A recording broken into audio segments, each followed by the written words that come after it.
여러분 안녕하십니까? KBC 8시 뉴스입니다. 43주기를 맞은 5.18 민주화운동 기념식이 오늘 빗속에서 치러졌습니다. 5월 정신 국민과 함께를 주제로 열린 올해 기념식에서는 나훈아 씨의 엄니와 김원중 씨의 바위섬이 불러지는 등 5월 희생자의 유족을 위로하는 데 초점이 맞춰졌습니다. 정희진 기자입니다. 올해 5.18 기념식은 윤석열 대통령과 5월의 어머니들이 민주의 문에서 함께 걸어 들어오면서 시작됐습니다. 기념사에서 윤 대통령은 거듭 어머니들을 언급하며 위로를 건넸습니다. 옹기 우등산꽃 피거든 한아름망을 동에 심어주소 틀리지라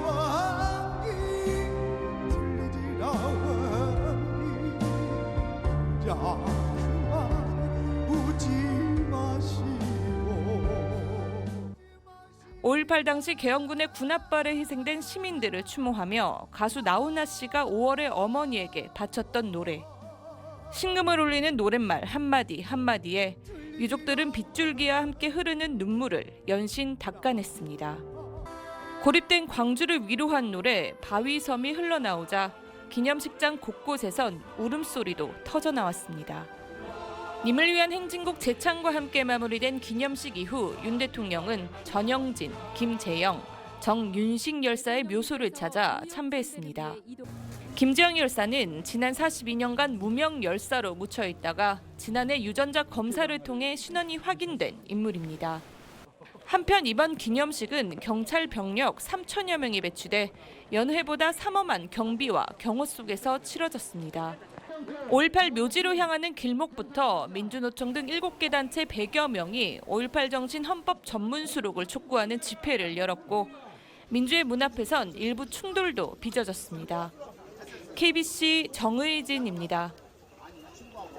윤석열 대통령이 지난해에 이어 올해에도 5.18 민주화운동 기념식에 참석했습니다. 보수 진영 대통령으로는 처음으로 2년 연속 참석한 윤 대통령은 5월 정신을 무려 10번이나 언급하면서 5월 정신 아래 하나가 돼야 한다며 통합의 메시지를 던졌습니다. 윤 대통령의 주요 발언을 이계혁 기자가 정리해드립니다. 윤 대통령은 기념사에서 5월 정신은 우리를 하나로 묶는 구심체라고 강조했습니다. 5월의 정신은 우리 자유민주주의 헌법 정신 그 자체이고 우리가 반드시 계승해야 할 소중한 자산입니다. 우리를 하나로 묶는 구심체입니다. 또 5월의 정신으로 위협과 도전에 직면한 자유민주주의를 지키고 실천하며 창의와 혁신의 정신으로 산업의 고도화와 경제 번영을 이뤄내야 한다고 말했습니다. 거듭 5월의 정신으로 하나가 돼야 한다며 기념사를 마무리했습니다. 5월의 정신으로 우리는 모두 하나가 되었습니다. 5월의 정신 아래 우리는 모두 하나입니다. 민주 영령들의 안식을 기원합니다. 기념사에서 5월의 정신은 무려 10번, 민주 14번, 자유는 12번 언급됐습니다. 하지만 대선 공약이었던 5.18 정신의 헌법 전문 수록에 대해서는 지난해에 이어 올해도 직접적 언급은 없었습니다. 보수 진영 대통령으로는 처음으로 2년 연속 5.18 기념식에 참석한 윤 대통령. 5월 정신은 우리를 묶는 구심체, 5월 정신 아래 하나 발언을 강조함에 따라 앞으로 분열된 정치 상황을 타개하기 위한 통합 행보에 나설지 관심이 모아지고 있습니다. KBC 이계혁입니다. 윤석열 대통령이 5.18 기념식에서 호남 경제 발전을 위해 AI와 첨단 과학기술 고도화를 이루겠다고 공언했는데요. 오는 6월 말로 예정된 반도체 특화단지 선정 발표를 앞두고 대통령의 이번 발언이 큰 힘이 될 수 있을지 주목되고 있습니다. 박성호 기자의 보도입니다. 윤석열 대통령이 제43주년 5.18 민주화운동 기념식에서 5월 정신은 광주와 호남의 산업적 성취, 경제 발전에 의해 완성된다고 말했습니다. 그러면서 AI와 첨단 과학기술의 고도화를 이루어내는데 적극적으로 지원하겠다고 약속했습니다. 저는 광주와 호남이 자유와 혁신을 바탕으로 AI와 첨단 과학기술의 고도화를 이루어내고 이러한 성취를 미래 세대에게 계승시킬 수 있도록 대통령으로서 제대로 뒷받침하겠습니다. 5.18을 맞아 광주에서 현장 최고위원회의를 연 국민의힘도 윤 대통령이 약속했던 AI와 첨단 분야에 대한 부분을 관계부처와 긴밀히 협의해 나가겠다고 밝혔습니다. 광주 전남 반도체 특화단지 조성, 호남 고속선 공급 확대, 광주 오페라 하우스 건립 문제에 대해 정부와 긴밀히 협의해 나가겠습니다. 이번 발표로 당장 기대감이 커지는 부분은 반도체 특화단지 선정입니다.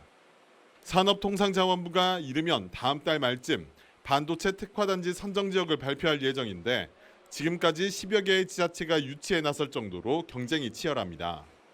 광주광역시는 윤 대통령과 국민의힘의 지원 사격이 유치에 큰 힘이 될 것이라는 기대를 나타냈습니다. 저희들이 평가를 받고 있고 되게 이제 의사결정하는 그런 과정이라고 생각이 드는데 이 시기에 대통령과 그다음에 그 국민의힘 최고위원회 회의가 열려가지고 또 힘이 될 수 있다고 지금 그렇게 생각합니다. 윤 대통령과 여당이 입을 모아 광주 전남이 약속한 AI 반도체 산업 지원이 다음 달 반도체 특화단지 유치라는 실질적인 성과로 이어질지 벌써부터 관심입니다. KBC 박송호입니다. 지난해에 이어 올해에도 5.18 민주화운동 기념식에 여야 정치인 대부분이 광주를 찾았습니다. 모두 5월 정신을 강조하면서도 5.18 정신의 헌법 전문 수록을 놓고는 의견이 갈렸습니다. 민주당은 원포인트 개헌을 거듭 요청했지만 국민의힘은 대답을 피하면서 사실상 거부한 것으로 해석됐는데요. 또 각 당의 현안에 대해서는 모두 말을 아꼈습니다. 이형길 기자입니다. 5.18 정신의 헌법 전문 수록을 두고 민주당이 먼저 포문을 열었습니다. 이재명 대표는 5.18 헌법 전문 수록을 지난 대선 여야 모두 공약으로 내세웠다며 내년 총선에서 원포인트 개헌을 하자고 거듭 촉구했습니다. 5.18 정신 헌법 전문 수록을 위한 원포인트 개헌을 내년 4월 총선에 함께 국민투표에 붙일 것을 요구합니다. 이에 대해 국민의힘 김기현 대표는 헌법 전문 수록에는 찬성한다고 밝혔지만 구체적인 방법과 시기에 대해서는 대답을 피했습니다. 5.18 정신을 헌법 전문에 담겠다고 하는 것은 대통령의 공약이기도 하고 우리 당이 가지고 있는 입장이기도 합니다. 그 뜻을 잘 실천해 나가도록 할 것입니다. 대통령실 관계자는 민주당의 요구에 대해 비리에 얼룩진 정치인들의 국면 전환형 꼼수라며 사실상 거부 의사를 밝혔습니다. 각 당의 현안에 대해서는 여야 지도부 모두 말을 아꼈습니다. 당내 5.18 폄훼 왜곡 발언에 대한 국민의힘의 입장을 묻는 질문에 김기현 대표는 징계로 보여졌다고만 답했습니다. 민주당 이재명 대표도 1박 2일 동안 광주에 머물면서 김남국 의원의 코인 거래 의혹과 전당대회 돈봉투 의혹에 대해서는 단 한마디도 내놓지 않았습니다. 5월 정신을 계승하자며 광주로 몰려온 여야 지도부. 정작 민주주의와 관련된 현안에 대한 정치적 메시지는 없이 광주에서도 정쟁만 오가는 데 그쳤습니다. KBC 이영길입니다. 오늘 국립 5.18 민주묘지엔 희생자들을 추모하기 위한 시민들의 발길이 하루 종일 이어졌습니다. 궂은 날씨 속에서도 추모객들은 한마음으로 5월 영령의 넋을 기렸습니다. 조윤정 기자입니다. 뒤엉킨 철제 의자 사이 쓰러져 있는 한 청년. 마지막까지 전남도청에서 계엄군과 맞서다 산화한 김동수 열사입니다. 아들이 떠난 뒤 어김없이 찾아온 43번째 5월. 80대 노모는 말없이 눈물을 삼키며 잡초를 뽑습니다. 잠이나 깜빡 들면니까 떠나간데 안 떠나. 갈 사람이 갔어야 안 걸린디 안 갈 사람 하는 게 걸리지. 수문제로 살아요. 수문제로. 지금도. 계엄군의 총칼에 할아버지를 잃은 30대 손자도 5월을 맞아 국립묘지를 찾았습니다. 바라는 것은 하나. 할아버지를 비롯한 광주 시민들의 희생이 왜곡 없이 온전히 역사에 기록되는 겁니다. 왜곡하거나 폄훼하시는 분도 여전히 있거든요. 5.18 민주화 운동에 대한 정신과 가치를 헌법에도 실렸으면 좋겠고, 그래서 더 이상 이런 일들로 그 갈등과 반목이 생기지 않길 진심으로 바라고 있고요. 전국 각지에서 모인 청소년들의 추모 행렬도 이어졌습니다. 교과서에서만 배웠던 역사를 눈앞에서 마주하니 감회가 남다릅니다. 실제로 와서 보니까 진짜 많이 희생하시고 그래서 감사하고 그랬죠. 저도 앞으로 좀 더 알리고 할 수 있었으면 좋겠어요. 세월호와 이태원 참사 유가족 역시 광주를 찾아 열사들의 묘비를 둘러보며 아픈 역사를 되새겼습니다. 하루 종일 궂은 날씨가 이어졌지만 국립 5.18 민주묘지는 5월 영령을 추모하고 기억하기 위한 시민들의 열기로 뜨겁게 달아올랐습니다. KBC 조윤정입니다. 김진표 국회의장이 순천만 국제정원 박람회장을 찾았습니다. 김 의장은 오늘 오후 순천 박람회장을 찾아 핵심 시설인 오천 그린광장과 그린 아일랜드, 그리고 키즈 가든 등을 둘러봤습니다. 또 노관규 시장과 박람회 총감독 등과 만나 박람회장 조성 현황에 대한 설명을 듣고 도시정원에 대한 다양한 의견을 나눴습니다.